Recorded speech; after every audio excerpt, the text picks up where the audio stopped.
meeting at 7:18. Number two, I'd like to make a motion to consider approval of the minutes from the Committee of the Whole held on October 8, 2019. I have a second? Second. Number three, discuss EV liquor and video gaming licensing for Happy Bites Burgers and Wings, 8021 183rd Street. Don, you want to take that? Sure. So this is a continuation from last week's, or the last time the Happy Bites came before the committee to pass it along to the COW for full review and discussion. They've had two, over the course of their proposals, their plans expanded earlier on, which is why it had been delayed initially. So I combined both letters from the owners and the updated floor plans into the review packet for the trustees and for the public. The owner is here tonight as well. And this is, so the furthering of the conversation about approving them for an EV license, which would be a PORA license for beer and wine and video gaming. Thanks, Don. Yeah. Thank you. If you, Laura, if you could, if everyone wants to switch to the mobile, can you put the petitioner sent us a Google Drive of what the establishment will look like? You want to walk us through it, sir? We have a wall between the two stores currently. If the city agrees with my proposal, we'll break down the wall and create a new restaurant right next to the current Happy Bites. The Happy Bites is selling hamburgers and wings, and the new one will be more healthier alternative, like a sandwich. We're gonna call it California sub, and as you see, we're gonna spend quite a bit of money in terms of cosmetics of the store, and to complement the food products, I would like to get a beer and wine to be served along with a video gaming machine, if to supplement my income to investment in this project. Thank you. And then, so you didn't, Trustee Brennan and I went out there Saturday to look at it. So in regards to this, so you didn't have time to change it, so this will be without windows, correct? Yes, correct. So as we discussed last time, the prior illustration had windows, but after talking with you, we have eliminated the windows. It will be a blank. It will be a covered wall. It's amazing. I love this. And then the other question I had for you, so, and this is the electrical panel, correct? Say that again, sir. The This- door? This is the electrical panel behind this door? I am assuming that. I think so. Yes. Okay. And then, if you don't get the gaming, you're still gonna go forward with this, with the purchase of this property and the business? I'm already a tenant here. About 5 years ago, there were 5 tobacco stores over there. And at that time, I had purchased all of them at the same time. So I'm a tenant. I've been paying rent on a closed store for the last 5 years. And my desire to make a restaurant over here, the Happy Bites for the first one, but the second one, my mathematical data or my equation of investment does require me to get some kind of extra revenue to supplement or to complement the investment I'm making in the restaurant. So to answer your question, whether will I make this restaurant if not the video gaming machine, the answer is probably no, I will not make it. Are there any other vacancies in the area next to you, or? are you This only- shopping mall does not have any other vacancy. This is a store to eliminate anybody else coming there to sell cigarettes. That's why I had I have eaten the rent for the last 5 years, so that nobody else can lease it and take away my business from the other 2 stores. And one of them I made a vapor store, and the other one is this empty spot that I'm like looking to bring another business into it. And how soon would you be up and running? If the city hall agrees with it, I can start tomorrow. I'm pretty much open to, pretty much ready to roll if the trustees and the city hall agrees. Well, I like that you put up the 8-foot walls and it's all enclosed. Thank you. Anyone have you want to start with you, Trustee Bird? I think it's beautiful. I like it's, looks secure in there. The restaurant's doing really well. It's got great reviews.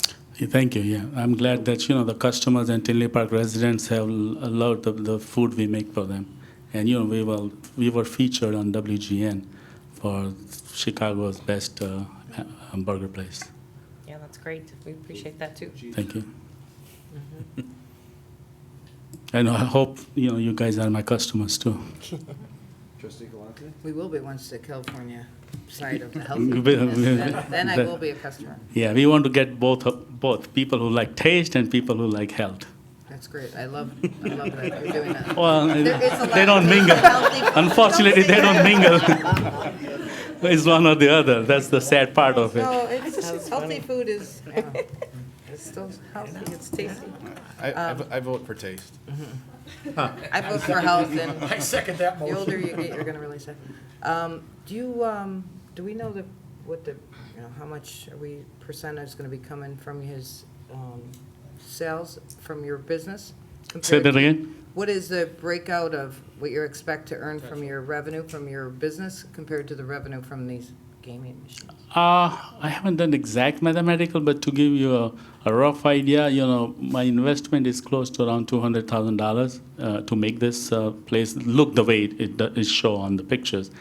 And I would say if I can get at least 20% or 25% from the video gaming, that would make me go above the required profit line.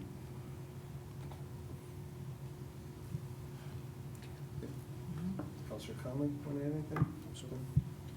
Trustee Mueller? I think it looks great. I am one of your customers already. The burgers thank are you. excellent. Really like the way this looks, so Thank you, really sir. happy for you. If you had the blue cheese?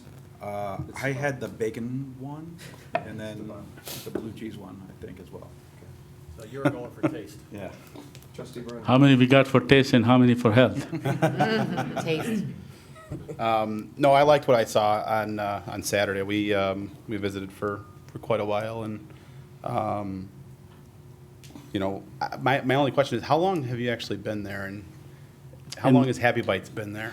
I've been in this location for the last 5 years, or 4.5 years. The Happy Bites we opened 2 years ago, Okay. 2 or 2.25 years ago. Okay. So until then, I was eating the rent for 2 stores. Right. Yeah, 'cause we were in there. We went in the vacant store right now, and I think that was being used for a lot of storage for. Yeah, I right think the now flower because shop. the flower shop, the lady is my landlord for one of the stores. So I just allow her to put some stuff over there because she needs extra storage. Right. Right. No, I think it looks great. I like that you've been, successful there with just your food. So I think it's been a staple to the community. I've been there many times myself, and I as well vote for taste. So. Trustee Brady? All that being said, I too go for taste and like your changes, and I have no problem with it. Thank you. Dominic, anything else you want to add? No, sir. Okay. Do you want to do, yeah. Is there a motion to move it to the board? So moved. Second. Second, all those in favor? Aye. Aye. Motion carried. So it'll be moved to the board meeting, which is next. Thank you, sir. Do I need to be Special present? board meeting. I'm sorry? Do I need to be present at that meeting? It's up to you, but in case there's any more questions, it wouldn't hurt. Okay. It's up to you. No problem. What date would that be, sir? Right Yeah. now. All right. yes. Okay. It's a special board meeting. Okay. Thank you. It's real special. Number 4, discuss AV liquor and video gaming licensing for Island Bistro, 7020 183rd Street, Unit E. Dominic, you want to take that? Sure. So this was passed from last week's October 8th Admin and Legal Committee, where the owners presented, and the board asked to ensure that show the full pro forma of their plans and numbers, specifically what they were hoping to accomplish with this business that is looking to open at the former site of Rich's Pizza from 7014 to 7020 West 183rd Street. And they provided as such. The owners were really diligent about turning around the numbers for those, and I've included that in the packet. They also today, just because as they were working on it over the weekend, they've even formalized it more.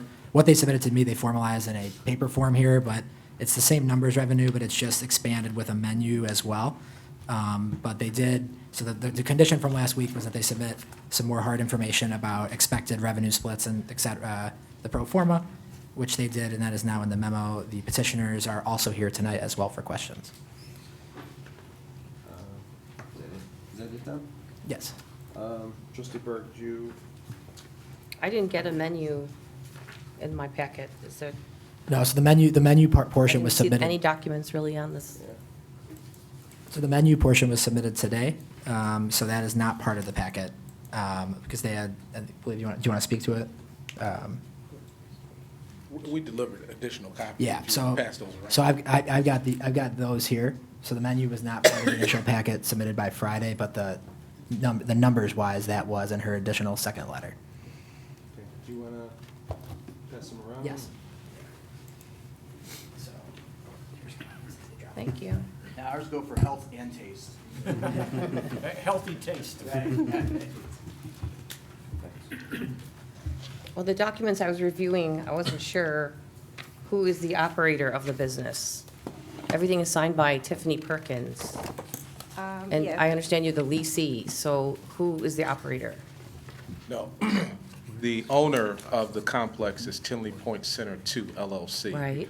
And Tiffany Perkins is the owner of Tinley Point Center 2 LLC. And she also will be the owner and operator of Island Bistro. As stated last week, the reason that we submitted this particular proposal was that we've been hit by pretty huge tax revenue over the last couple of years. Our taxes initially, when we purchased the center, were just around $80,000, and now they're at $246,000. So the purpose of opening up the restaurant is to increase our revenues to assist us with paying taxes, because over the last couple of years, we've lost 3 or 4 tenants who've actually moved just south of us because the taxes are a little bit less in Will County. So Yeah. So are you in Rich Township, though? No, not over there. It's Bremen. That's Bremen over there? Yeah, same as me. So Tiffany, you're in the, Ms. Perkins, in the leasing business? You were not able to lease this to anyone else? We have been searching for tenants, and like he said, we do have right now 3 open storefronts. So the Heart and Soul has left from that area. The liquor store has left as well and went across the street. And then Rich's Pizza went a little bit further south. I think that's Mokina or Frankfurt, where they went. And to answer your question more specifically, we have had the property listed on CoStar, on LoopNet, and several other third-party vendors. And we have yet to find tenants who can afford to pay the additional tax base. The base rent for the tenants in our center is $19 a square foot. And so at a 1,500 square foot space, the rent is typically, base rent is typically run around $2,600 to $2,800. But the taxes and CAM that go along with that, because they're all on net leases, are around $3,000 to $4,000, depending on the size of the space. So the taxes and CAM is actually more than the base rent, and which is why we've had a number of tenants who wanted to consider the property, not take it because they can't afford to pay the base rent and the taxes. And so our thought was, by bringing in this particular business, what we would do is take the revenues from the business to supplement the monies that we are losing on the taxes, so that we can lower that tax base for our tenants, and they can afford to stay there, because we can't afford to have more tenants leave. Our biggest tenant is Dunkin' Donuts and LA Tan, who are pretty consistent with, you know, their customers and so forth. And so we don't want to lose them, you know, if in fact, you know, we're not able to get this space leased out. So Do either of you have restaurant experience? yes, we currently own 2 restaurants now. I'm sorry, I'm doing all the talking. My wife tells me I talk too much, but we currently do have 2 restaurants now.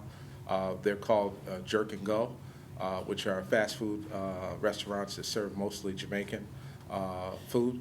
One is in Homewood, 810 Maple. The other is in Olympia Fields at Bomer and Governor's Highway. I and Derek have owned a restaurant in Florida, Naples, Florida, which was known as Joey's Pizza. And we've also been partners in a venture in downtown Chicago at 1212 North State Street called Bella Lounge. So we do have a little bit of experience. And my wife has managed 94 West over the past year, which is located in Orland Park. 2 years. 2 years. Last 2 years she's managed 94 West, and we're you know, looking at this venture as trying to bring, you know, something unique to Tinley. Well, I'm glad to see the menu. I was under the impression it was a bar, especially with the 1 AM. Not sure why it's so late if it's a bistro. I think the 1 AM was for Friday and Saturday nights only, and that was mainly because we were hoping to instill maybe some live music, some ambiance there to bring in the Calypso feel without all the noise and everything. So we want to give the tenants some time to, you know, to sit back, relax, and reflect on the weekend. That's why we didn't do it at 2 AM, right? So that way it was more of a bistro feeling versus a bar. Your other two locations that you have at Olympia Fields, how long you been there? The Olympia Fields location has been open for 4 years, and the Homewood location has been open for a year and a half. And we've actually just opened a third location in the city of Chicago at 9044 South Ashland, which has been open about 2 weeks now. 94th and Ashland? 9044 Oh, South Ashland, 9044, yes. okay. Diane, do you have any questions? No, actually, I was wondering if you already had a restaurant, and you have already asked that. Answer that question for me. So you said you were hoping the other stores don't leave. How would this one being vacant or not affect them? Well, what I'm hoping to do is that the taxes, like I said, the tax revenue, our tax bill's around $246,000. And so the tenants have been paying the old tax rate, which is $191,000. So that $50,000 difference, we've been paying out of our pocket so that we did not have to increase the revenue on the tenants. But at some point, you know, we're gonna have to increase that because we can't afford to keep paying it. So, you know, and we've also taken on the additional taxes that are no longer being paid by Rich's Pizza or by the liquor store, the dance studio. So actually, we're coming out of pocket, you know, pretty significantly each month to handle the taxes. And so we're hoping that, you know, the revenues that come from this place will be, you know, transcended into being able to fulfill that tax payment that we need to make on a, you know, monthly basis to our lender. So the other tenants haven't been asked to pay more in taxes? I've been afraid to ask them because I don't want any more people to leave. So sorry, go ahead. Yeah, I don't want anybody else to leave. So, you know, if we raise their rents again, you know, I'm afraid that the nail salon, which, you know, have already stated that, you know, they don't want to pay any more, and if we increase their rents, they're probably going to leave. So we've left their rent. We haven't increased it on LA Tan or Intimo or the Dunkin' Donuts space as of yet either. So again, we've been making that payment, you know, for them. Now, we are appealing the taxes. Our attorney's working on that, and I don't know, you know, where that is at this particular point. But hopefully, if we're successful in our challenge to the county, that maybe they will go down. But in the meantime, we've been making the payments ourselves.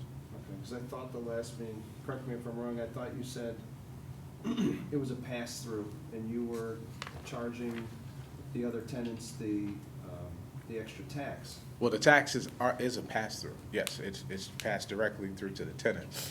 But the additional tax from the new bill that we got, when it increased from 191 to 246, we haven't charged them that yet. Because when we sent the letter out, that's when we had the issue with Rich's Pizza.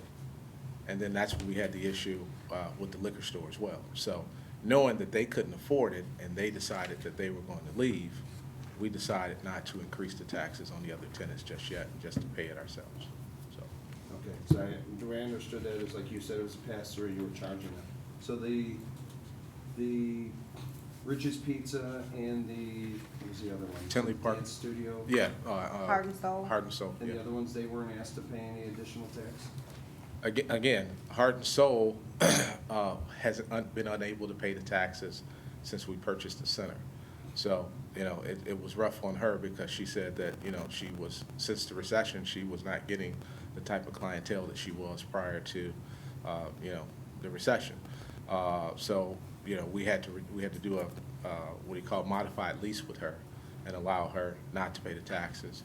The liquor store fell behind on their taxes.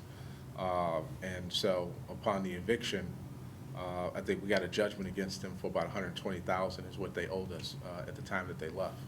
And with Rich's Pizza, I think we got a judgment of about $70,000 against them because they weren't able to afford to pay the taxes. So You mean the additional tax? or the additional, general? the taxes in general and the additional tax for Rich's Pizza and for Tinley Park Liquors. So LA Tan and Dunkin' Donuts have been paying the new additional pass-through taxes. Dunkin' Donuts and LA Tan have not been paying the new additional taxes. They're still at the 191,000 rate. We have not increased it to the 246 yet because, again, when we presented the letters that the rent was going to increase because of the taxes, we had 2 tenants leave. And so what I was afraid of is that if I enforce that, money on them, then I would have others leave. But LA Tan and Dunkin' Donuts aren't behind on their current taxes. Not on their current taxes, no, they're Just the current additional, on they the, have on had the that initial, passed but on. it's just the additional 50,000 that the taxes went up is what they're not paying. Gotcha. I apologize if I, misspoke in the last meeting. That's okay. That was not what you understood. Trustee Mueller, you have anything else? No, that's it. Trustee Brennan? Trustee Brady? No, sir. I do have a question about the center itself has been problematic for us in the past. Just curious, Chief, maybe you could weigh in how it's been going there as far as police presence and problems that we've had Those are current tenants. in the plaza itself. One of the establishments requires police presence just about every weekend. And we've been having problems with that and with the tenants. So have you had tenants that live there leave because of the establishments, the places you rented to? I don't think there's been any vacancy on the tenants. I do understand that there's been some historical issues with Intimos. I was contacted by the former administration about that, but they're in a lease, so we really have no control over the lease that was executed prior to us buying the building. We have spoken with the owner of the bar and conveyed that we've been getting complaints, obviously, but we're not the best of friends. So.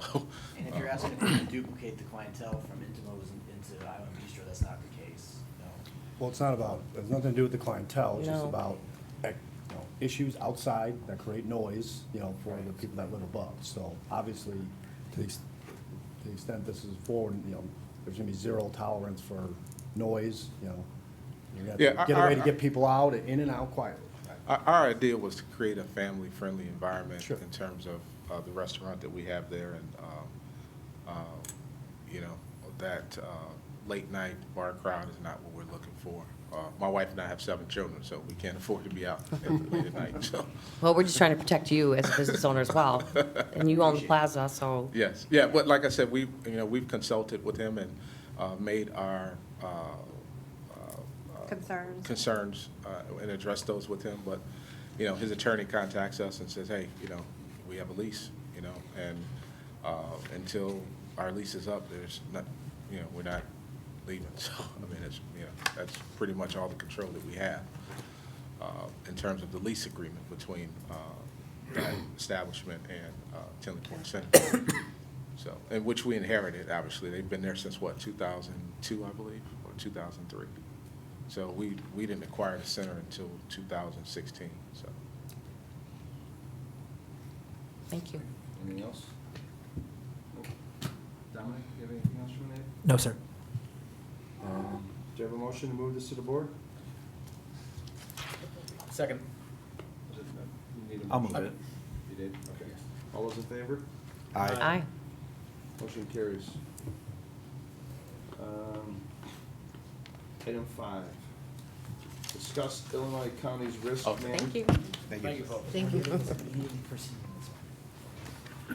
Item 5, discuss Illinois County's risk management trust insurance renewal. Was that you, Dave, or Brad? Hannah's gonna handle it. Thanks. So this one is our current liability insurance with Illinois County's Risk Management Trust is up for renewal December 1st. So therefore, this is just an updated application that was submitted to ICRMT for renewal pricing. The policy year 2019 premium was $745,654. And it covers general liability, automobile liability, law enforcement liability, public officials liability, property, workers' comp, cyber, and crime.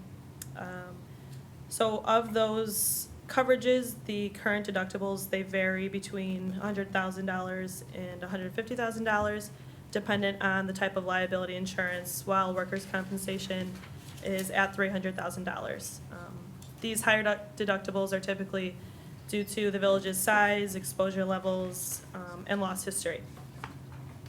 These levels minimize the premiums we pay. So if we were to maintain the current deductibles, the renewal premium for the 2020 policy year is quoted at $769,624,000, representing only about a 3.2% increase. Overall, we've had a pretty decent claims experience this past year, so that increase, we see that as a favorable, nothing major.